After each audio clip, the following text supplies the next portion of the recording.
Hello, trumpet players. Um, Thanks for joining us. Let me turn on the lights. I'm sorry I forgot. At least we've got that one.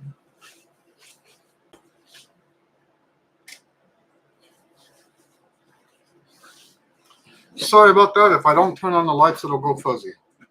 All right. Thanks for joining us. We have a question already. It's not here. It came in an email. Hello, Seppo. Hi, it's nice to see you.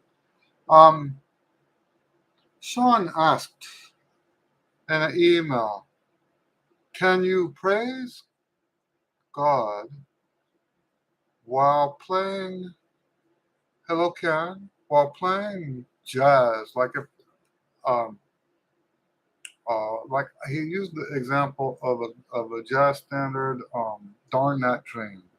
Can you praise God while you're playing "Darn That Dream"? And I don't want to say yes or no. Uh,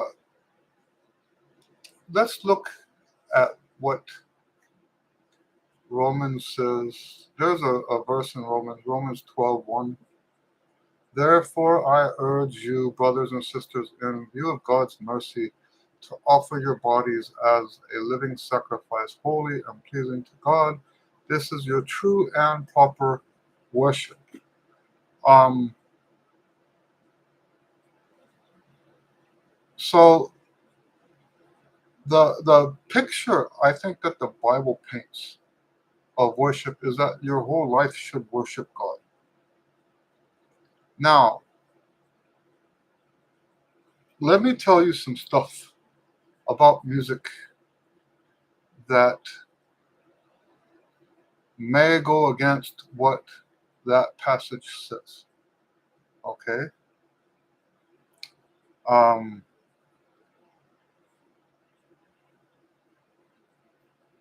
when your music becomes flesh, an expression of the flesh, I don't believe that's worshiping God.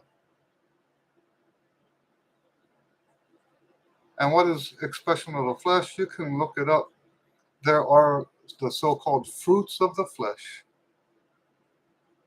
And if that's what your music expresses, if the expression of your music is somehow connected to the fruits of the flesh, regardless, you could even be playing hymns. If your heart is there in the flesh, deep, deep in the flesh, that's not worshiping God.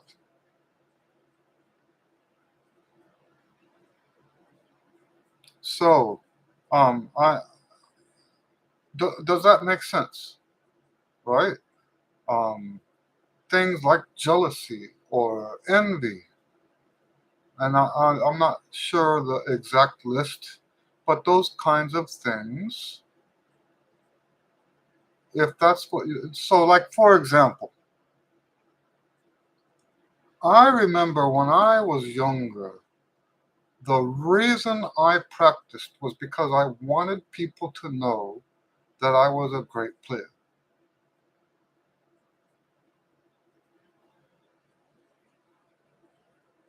That's not that's flesh. That's flesh. Wanting people to know that I'm a great player is flesh. And if that's what drives you the way it drove me back in those days, that's not worshiping God, right? So let's take that the next step. Let's say you are in your solo on that jazz tune. And the thought you have is, I want to play real well so everybody thinks I'm wonderful. That's flesh.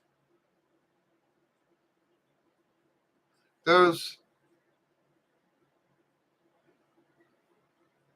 there are passages talking about worshiping in the spirit.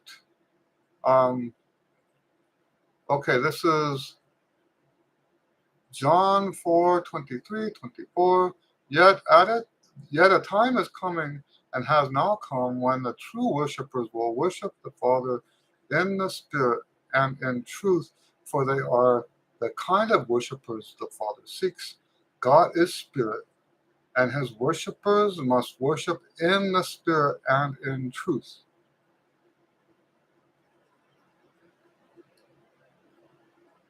If what we're playing is showing off, um, I remember guys talking about why they play high notes.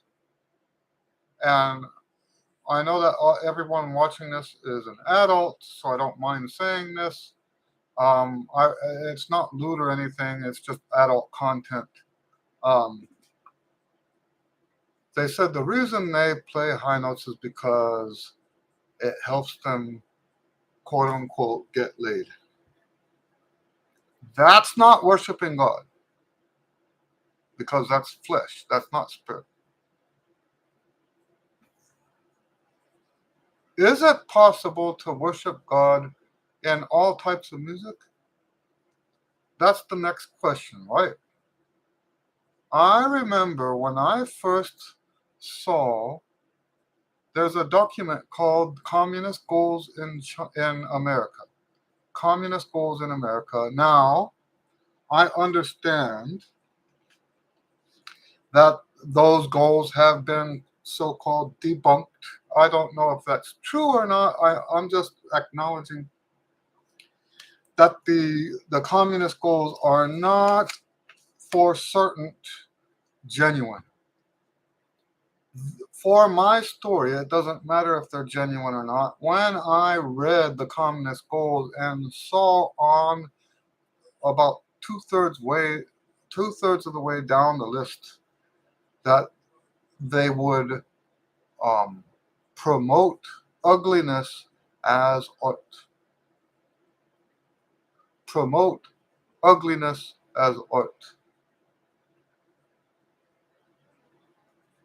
I thought to myself, what is it that I do in my music? How much am I pursuing ugliness in my art? And how much am I pursuing love? And I made a decision when I saw that. This was mid 90s. I made a decision when I saw that I would express love in my music. Not that's not necessarily something new to me. You guys have heard my testimony, I think most of you. What happened in seventh grade when the Holy Spirit told me, for as long as God's love shines through my music, He will take care of all my earthly needs. You guys have heard me say that before, I hope. Um, but here was a renewed reason to do that. Because you know what? Sometimes in my lifetime, I've separated the academic from my spiritual life. And that's a big mistake. I actually think that's a huge mistake. But I did that. And I was pursuing jazz academically.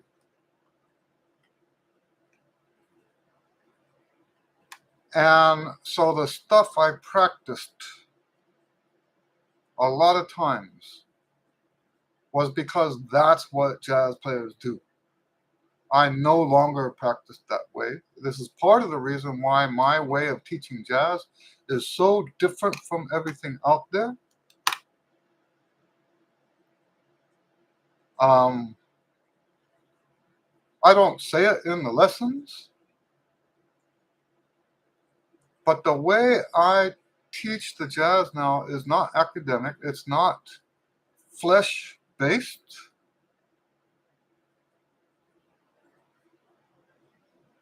it's basically love based. Um, so I hope that makes sense. So if we are wholly submitted to God, if we are wholly submitted, then it kind of really doesn't matter what song we play.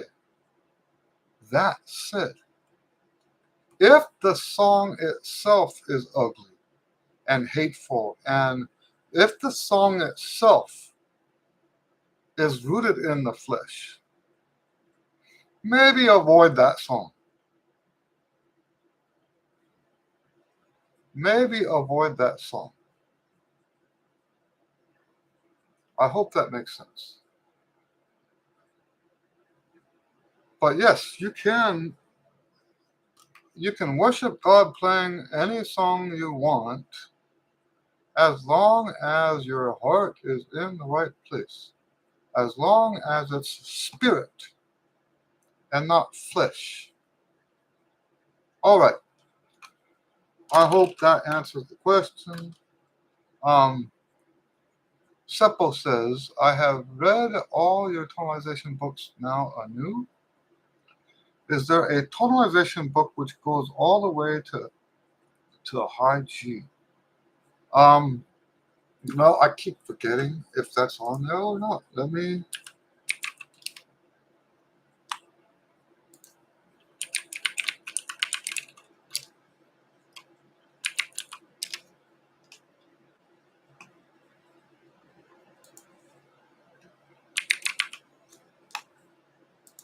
look.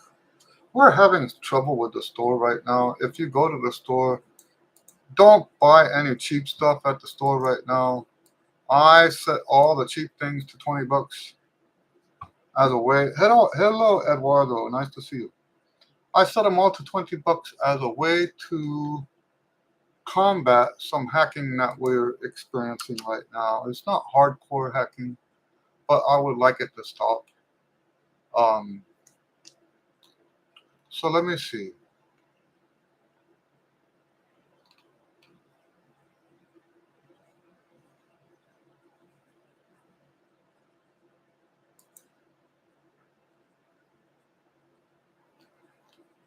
Yeah, I'm not seeing anything like that. There are in both the daily routines book and no, it's just the daily routines book. There are tonalization studies in that book. It's called Group Seven. Not I didn't have names for the levels yet. I got the word group from the Irons book, just so you know. So in the daily routines book, I call it Group One, Group Two, Group Three, just like the Irons book. Um, and so that's the only one that has, and they are advanced tonalization studies. So stacked fourths and stuff like that. Not the so it doesn't look like the first 20 patterns are available as a book at that level. So, and I apologize for that. Um, yeah, so that's something I should probably take care of right away. Fortunately, those covers are um, there's like a template for them. So yes, that's we don't have that book yet. I don't think. Let me double check in on my hard drive to see if it's actually there, but I don't think so. That's one of my problems, right? I've got so many books that are published and so many books that are finished and not published and books that are just ideas and it's a mess. it's really a mess. Um, and I've lost track of what needs to be done and what hasn't been done and blah blah blah. Let's see here. Well, I've got a cover for it. Why do I have a cover? Let me.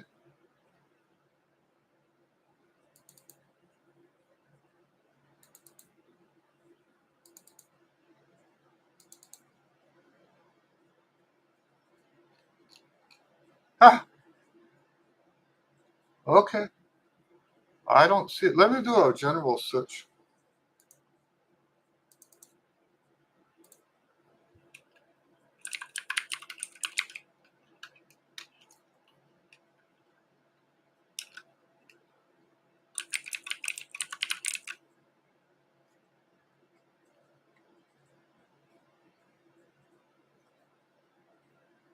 Yeah, it looks like we don't have it. I'm sorry. Hello, Tammy. Tammy says, "Hi, Eddie. I love playing along with your unadorned hymns. Could you tell me what causes lower lip pain after playing and what will fix that? Thank you." Lower lip pain. Lower lip pain. Can you describe the lip pain to me in more detail? Um, Let me ask you this first. Are you getting teeth marks on the back of your lip? So answer that, just tenderness and soreness. Um, no teeth marks, maybe?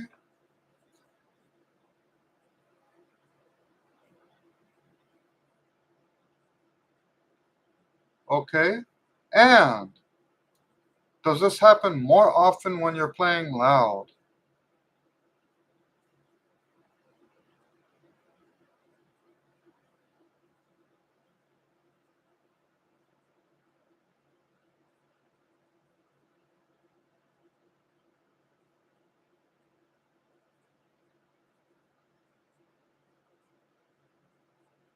Does it happen more often when you play loud?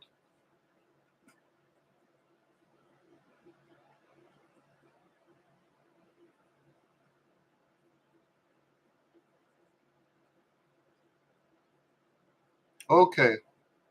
Um, I wouldn't worry about it. Okay. So, um, what happens sometimes if you're trying to learn to play louder? What happens sometimes is the violence of the vibration can excite your nerves a little bit. And yes, it is violent. Um, it's so the vibration. Yes, then and by the way, this is even more true. This is even more true if you are playing loud in the lower register. This is even more true in the lower register. If you're trying to play like from E, the bottom line E, down below, if you're trying to play those loud, the vibration in the bottom lip is violent and it can excite the nerve endings because and what happens, most people when they first start playing trumpet, they get that like vibrating in the lips that doesn't go away for a while. Like they'll practice and then they'll walk away and their lips are still tingly and vibrating. Um, when you practice low and high, it's um, that's the most violent vibration, and it will bring all that tingling and excited nerve endings back again. So I can't know for sure if that's what's happening to you, but that's my guess. Um, that's the thing, right? How did I know that you were playing louder?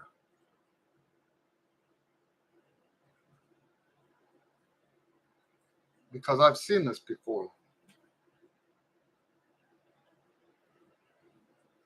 Now, I'm not going to tell you to stop doing that because it's good for you, right? It's good for your endurance.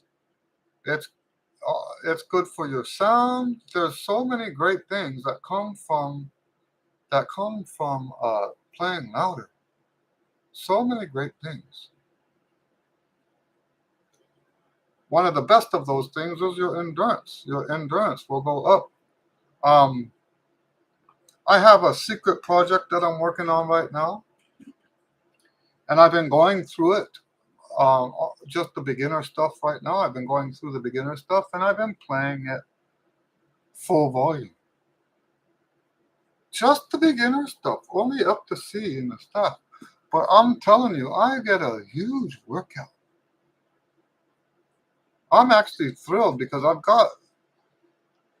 um, I have a week coming up where in the space of 10 days, I've got 8 gigs. In 10 days, I've got 2 days off. And I'm just very excited about it. And hello, David. Nice to see you. But yes, so playing through this secret project, um, it has really helped get my face back into the. I told you guys about this. I've been a little bit concerned about my endurance because of the volume. I went a long time without practicing, and when I came back, I think the volume that I was playing at was much, much lower.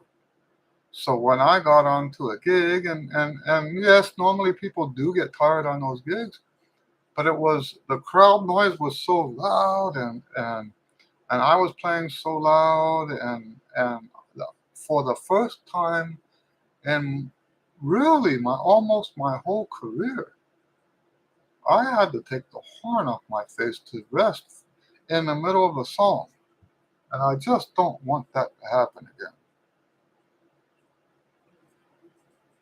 So yes, the answer to that is not playing longer, but playing louder. Karen says, I've been trying to practice at a louder volume. I've tried all my mutes, and I'm not happy with any of them for the duration of practice. Any suggestions? My dog and husband don't always like loud. I see. Let me think about that for a minute because I, you guys know I'm not a big fan of practicing with mutes, um, but I understand that it's necessary. Um, I'm not saying don't do it, right? But it does present some problems, and I'm not so sure.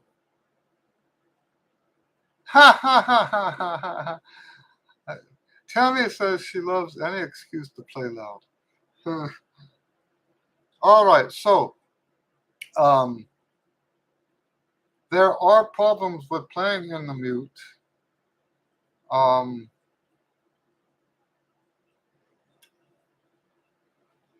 and this might be one of them. I'm not so sure you get the same kind of workout playing loud in a mute. And let's talk about why. Now, when we talk about the balance of resistance, it actually works as a balance. So if one source of resistance drops, okay, if one source of resistance drops, the other sources have to make up for it. And the problem with the mute, when we look at it from that perspective, the problem with the mute is it's got high resistance. And the high resistance is if you're trying to play louder, the high resistance is undoing that. I hate to be the bearer of bad news. Okay. Now, you could try to find a mute that has less resistance. There are people who claim to have that.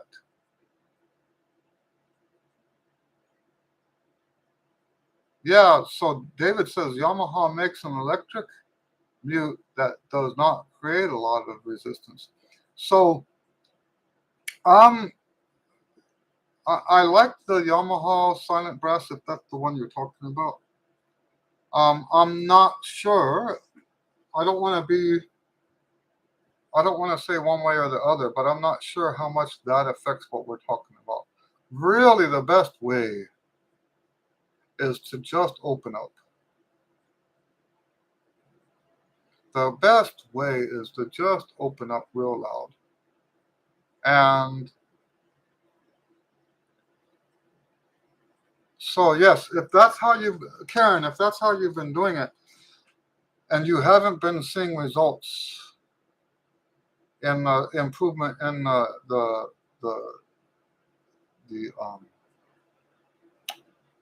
endurance, that would be why, because you're on a mute.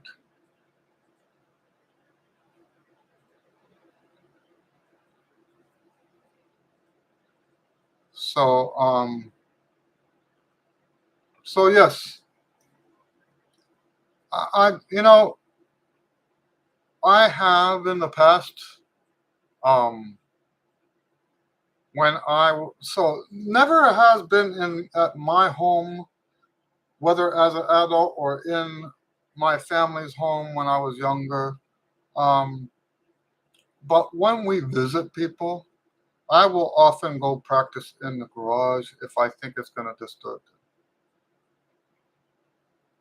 Now, here in Houston, a lot of the garages are not connected to the house. I couldn't, if I wanted to, I wouldn't be able to practice in the garage here because of the temperature.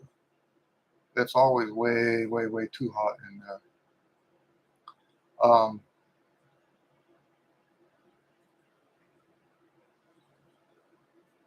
so Karen says, maybe I'll just practice when it won't be too bothersome. It does feel different to playing loud, to play loud, but I haven't been doing it long enough to see the endurance benefit. Right. So, you know, to a certain extent, the mutes are good for you. The mutes help you. Remember, I'm all about what happens in the subconscious. And when you do anything to tilt the balance, the mind has to recalibrate how it does everything. So I'm not entirely against mutes. The mute can be very beneficial in that regard in what it does for your subconscious mind. It can be very beneficial. Um, but when we are talking about something specific like this, playing loud without a mute is by far more beneficial than playing loud with a mute because of the balance. I, this balance thing is not my original idea. Um, this came from a book that I think is hard to get nowadays. Bob Finley on Trumpet is the name of the book. And I sent an email to Bob Finley because it came up in a list that someone that sent uh, something to me, and Bob Finley's name was on there. And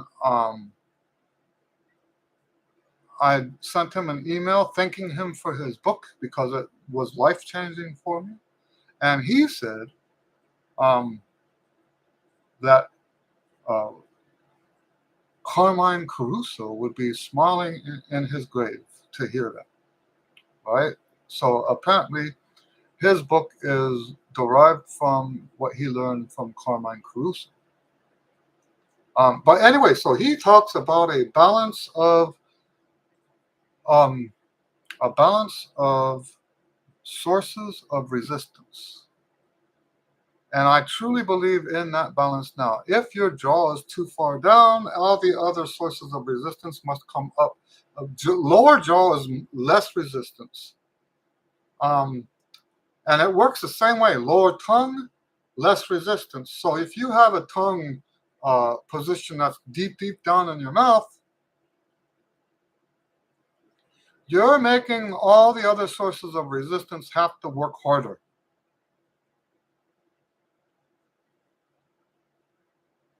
I have found that for myself, a balance of all those sources of resistance. Now, the way he presents it is those different combinations of resistance levels are the things that make you have a different tone. So if you have a real high tongue arch but an open jaw, for example, you're going to have a different sound from someone that does the opposite. But for me personally, what I enjoy most is equal amounts of all of it. I think that's the and those people that say, "Oh, you have such a beautiful sound, beautiful sound." I think that's what they're hearing is I've been able to accomplish the balance, unequal balance of different sources of resistance. I hope that makes sense. Tammy says, "Are females at a disadvantage to males when it comes to lung volume?" I don't know anything about that.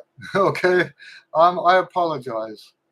Um, I would not answer a question that I don't know anything about. Um,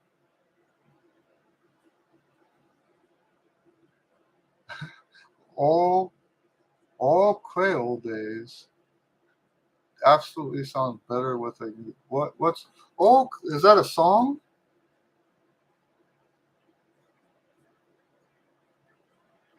That's probably a song, huh?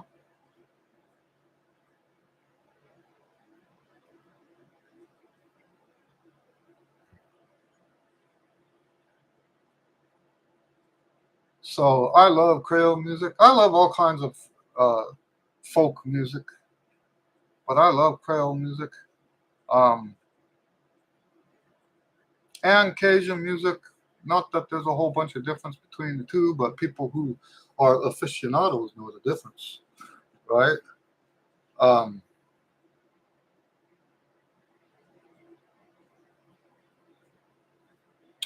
yeah, I love most folk music. I think you guys already know that about me. I love folk music, and why do I love it? It's because it's the music of a people. That's why it's called folk, right? So um, when you have music of the Appalachians, right? That's the music of those folk. When you have music like the Gaelic music and stuff like that, that's folk. That's the music of those people. And you know what? I'm gonna go as far as to say, hello, Larry. I'm gonna go as far as to say that that's the worst thing that happened to America. Is that, and in so many different regards, America sold its soul to commercialism, and now the music of the people is Britney Spears, Justin Timberlake, um, all of this, what we would call canned music, that is not from the people in the sense that we mean uh, when we say folk music. It's not from the people. Mississippi Suite 3. What is that? Let me look that up. Mississippi Suite. Is that an orchestra piece or a band piece? Oh, look at that.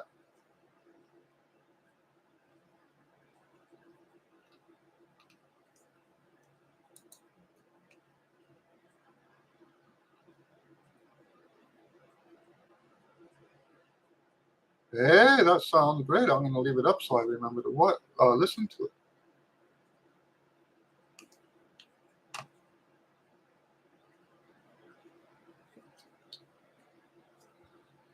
Tammy says, my band teacher in high school was always hungover.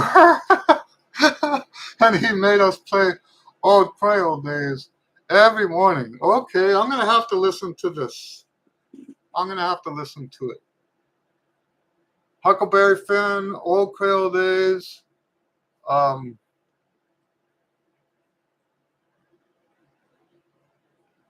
Yeah, I'm going to have to check this out.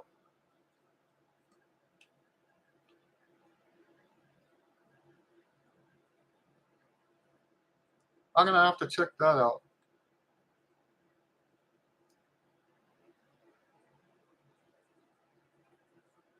Okay, Larry is asking a very important question. Is your book Total Tonalization the complete Pioneer, Tyro, etc. collection or something different? Let me tell you, that was the first one. I didn't know that there would be more. Okay? And when I wrote that first one, I wasn't making everybody do 20 exercises. Sometimes it was just 4. It really depended on the person. Sometimes it was 8. Sometimes it was 16. So I had a thing at one of the last schools that I taught at. I had a contest, and the student that could get through the whole book in 1 year, or let's say it this way: the student that could get through the whole book first would win a prize. Unfortunately, at that school, they weren't motivated enough, and the whole school year passed. Um, and no, nobody made it through. That's one of the reasons I don't teach in the schools. I'm serious. That's one of the reasons I don't teach in the schools. Anyway, in the future, I'm going to change the name of that book to um, uh, trumpet player tonalization studies. Okay, so it's the 3rd book in the series.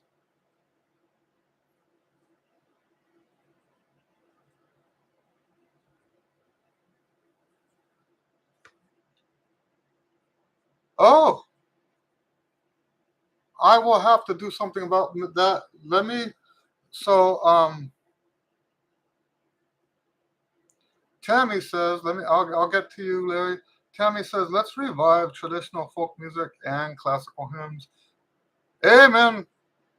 I would love that. I really would.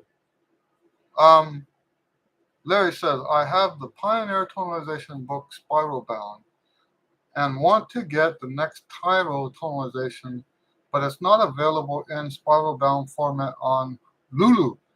That is not what I. Let me.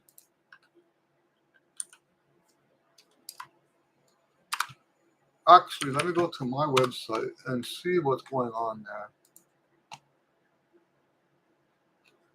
I'm glad you brought that to my attention. It should have been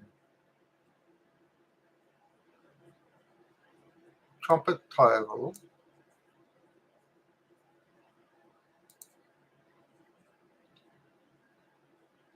It looks like you're right. It's just perfect. Why is that?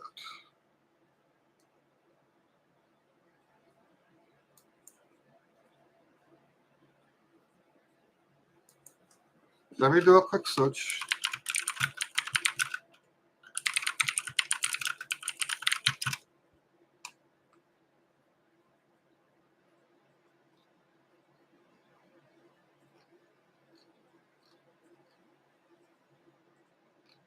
Yep. And it looks like it's not just the Tyro either.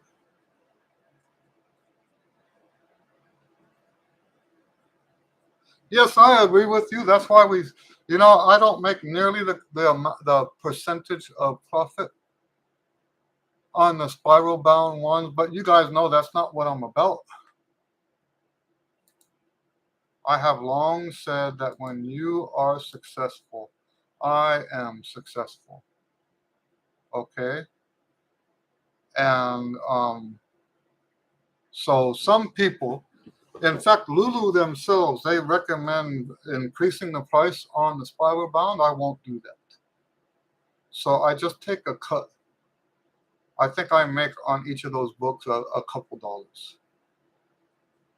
But it's like I said, it's not about that. It's about wanting you guys to be successful. And I'm looking here. This is a problem. The coil bound is nowhere to be seen for any of them. Maybe I'm thinking wrong. I don't know. Let me take the word tyro out of there.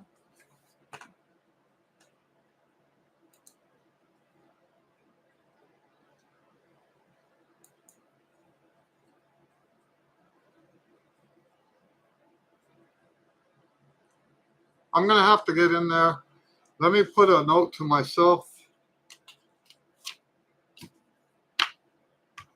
Give me a few days to update that. It might take a little bit longer than a few days because the coil bound cover is different dimensions, and Pearl right now is a little preoccupied with some other work. So I might not be able to put this out as quickly.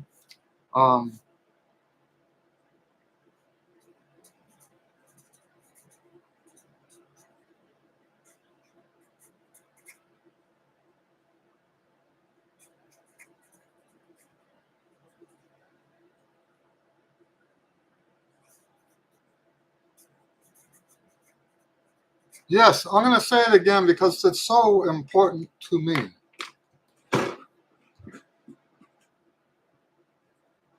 My stance on advertising is I want you to be successful. There's no better advertising than that. You guys have, I know that you have, I hope you have noticed. There's only one famous person that I've taken his endorsement, right? And the only reason I took his endorsement is because he sent it to me as an email. And I wrote back to him and I said, do you mind if I put this on my website? And he says, as long as you don't change it. So what's online is exactly how he sent it. Other than that, I don't do famous people for endorsements. I practically don't advertise except for to put a video up.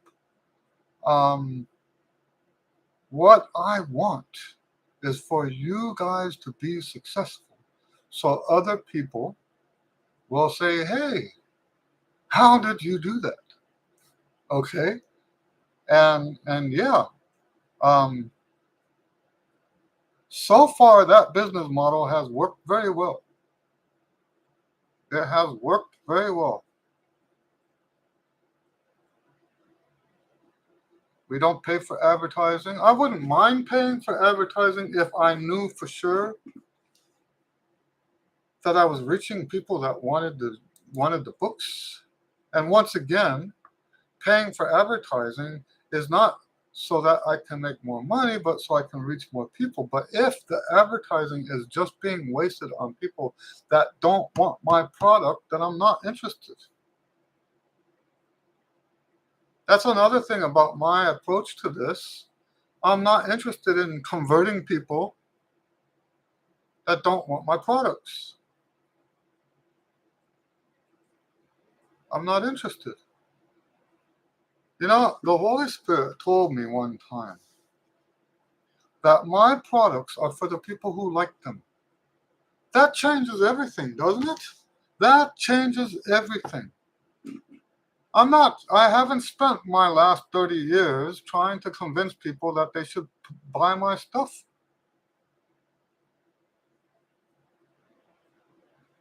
I don't do it that way.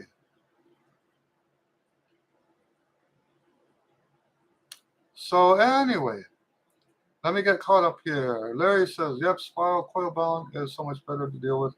While you're at it, the link to the Coltrane book doesn't work on Lulu.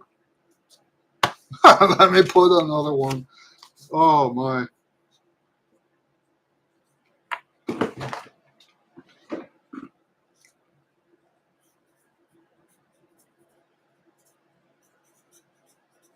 You know what happens sometimes on Lulu? They'll drop a product, and maybe that's what happened. And I'm not so sure I understand why it happens. Larry says, happy Friday. Tammy says, thank you so much for all that you do. Oh, you're welcome. You're welcome.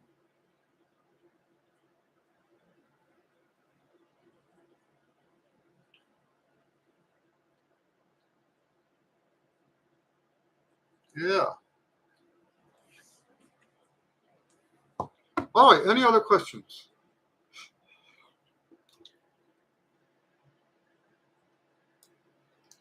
Let me look at this real quick.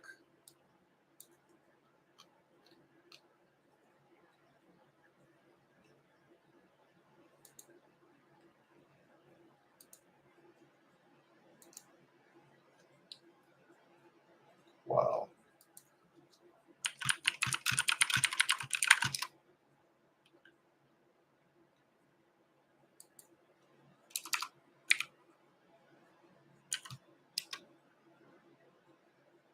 So, Train for Trumpet is not coming up on Lulu at all.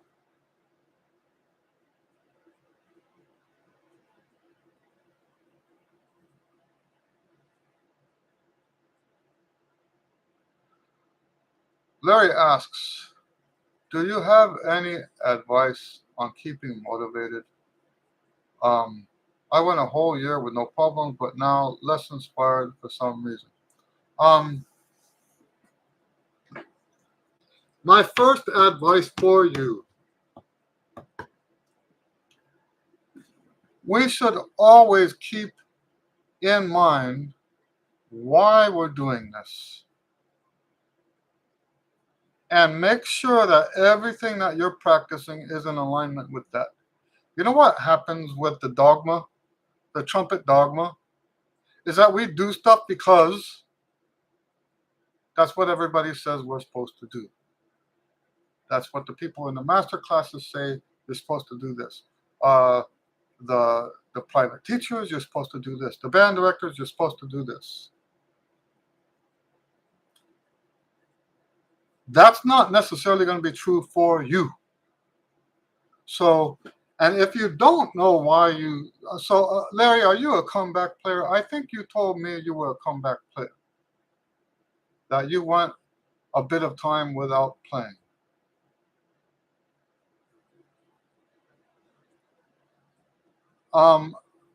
This is especially important for the comeback players.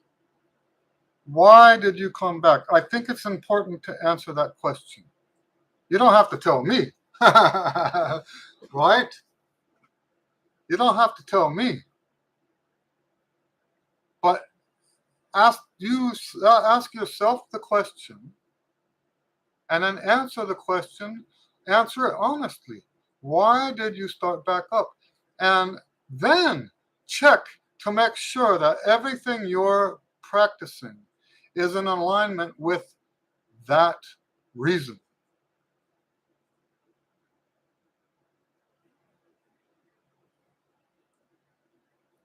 I have a student. Technically, he's not a comeback player because he never stopped playing, but he went a long time playing less. And now he's playing more. And his reason, and I in my comeback video, I say this. His reason for playing the trumpet, taking it more seriously again, is because he wants to enjoy himself. And I'm going to tell you, if that is your reason, don't practice the stuff that aggravates you. I'm serious. If it's not about, like like what David says, finding performance opportunities is a great motivator to play with others. If that's not what you're doing, if you have no desire to play with other people, um, and it's just something you're doing at home for your own pleasure, then don't do the stuff that aggravates you. If the reason you're coming back again is specifically for that, there's a group that you want to play with, or you want to get out in public again and play your horn again in public, then that's going to tickle your fancy. That's going to give you that motivation. And a lot of people that were in band in high school and college and start playing again, that's what they want, is they want to revisit that again. And yes, if that's what's going on in that person's desire to play the trumpet, then so this is what I mean by being an. Let's say that's what you are. Um, if you are, if your desire is to go back to high school days when you had fun playing in the ensemble, if that's your objective, then there are certain things that you do need to do so that you enjoy that better. So I'm not suggesting that everybody should do what I'm saying about um, just play the stuff that brings you joy. That's just the person that the only reason he is playing is to have that joy of playing the trumpet. But if the joy is in playing with other people, then you have some obligations. But those obligations have to be directly connected to what you have to do in the band. So yes, you're going to want to practice your scales because you're going to be rewarded with a better experience. Yes, you want to do exercises enough to make you have a more enjoyable experience in the band. So I'm not that advice I gave earlier does not apply to everybody. That's just the comeback player who just wants to have fun playing his trumpet.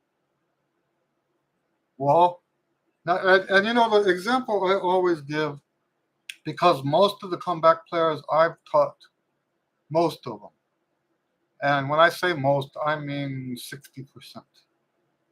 Most of the trumpet players that I taught who were comeback players wanted to praise God through their music. They wanted to play in church, in the orchestra, in the praise band, whatever. Um, well, then everything you practice is supposed to do that. It's supposed to get you ready to play in church.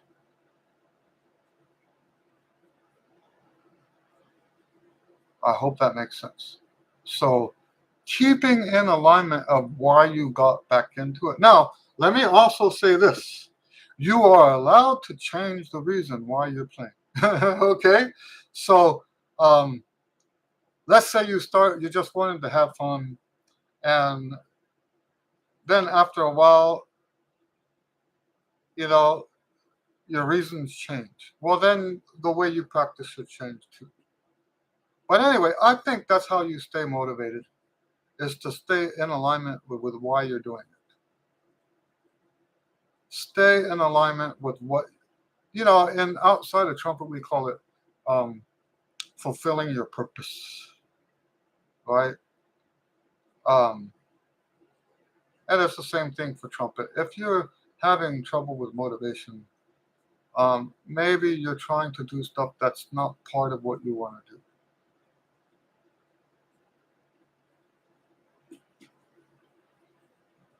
Larry says, Got frustrated with Clark's and Arvin's chromatic exercises. I have no problem playing them. They just got on my nerves. Yeah, see, um, you have to ask yourself why that's happening, right? Um, Dennis, hello, Dennis. Dennis says, "Hi, Eddie. Thanks for all the great videos lately. Always appreciate your perspective." Well, thank you. Eduardo says, "Eddie, I'm definitely going to take 2 full weeks off after my wisdom teeth get extracted.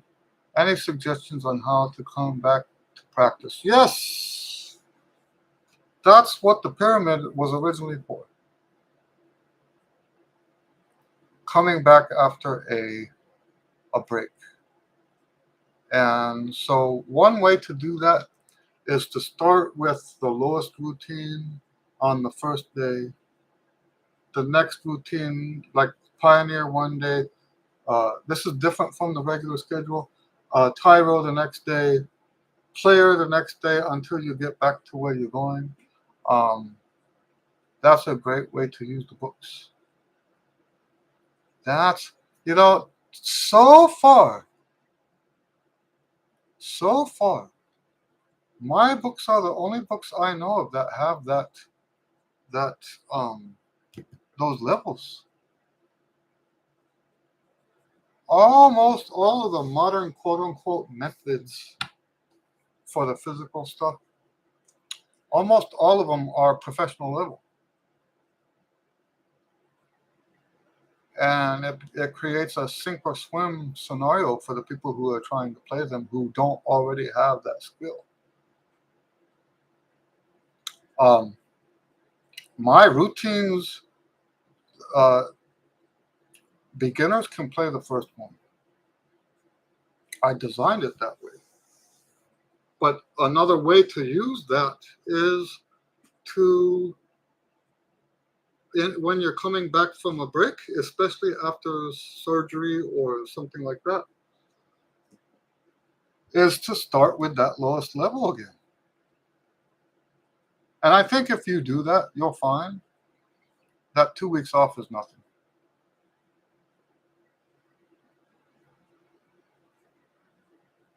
I think you'll find that there's nothing that it will not put you back whatsoever. That's one of the beauties of this approach, this method. It's very, it really works like that. Does that make sense? Anyway, any other questions? We can probably fit a couple more in.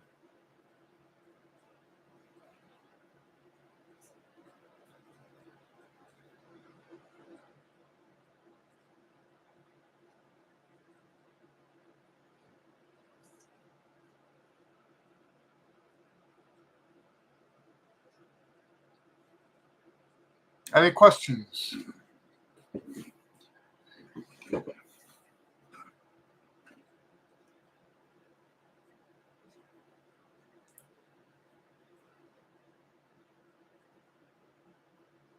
All right. Well, maybe we'll shut it down then. I'll give you guys another minute. Um,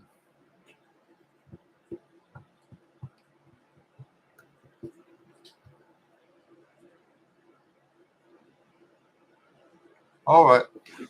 Well, thank you guys. Thanks for hanging out. Um, another good Q and A and under the belt. So you guys always have great questions, and I enjoy answering them. And God bless you. Have a great weekend, and we will see you next time.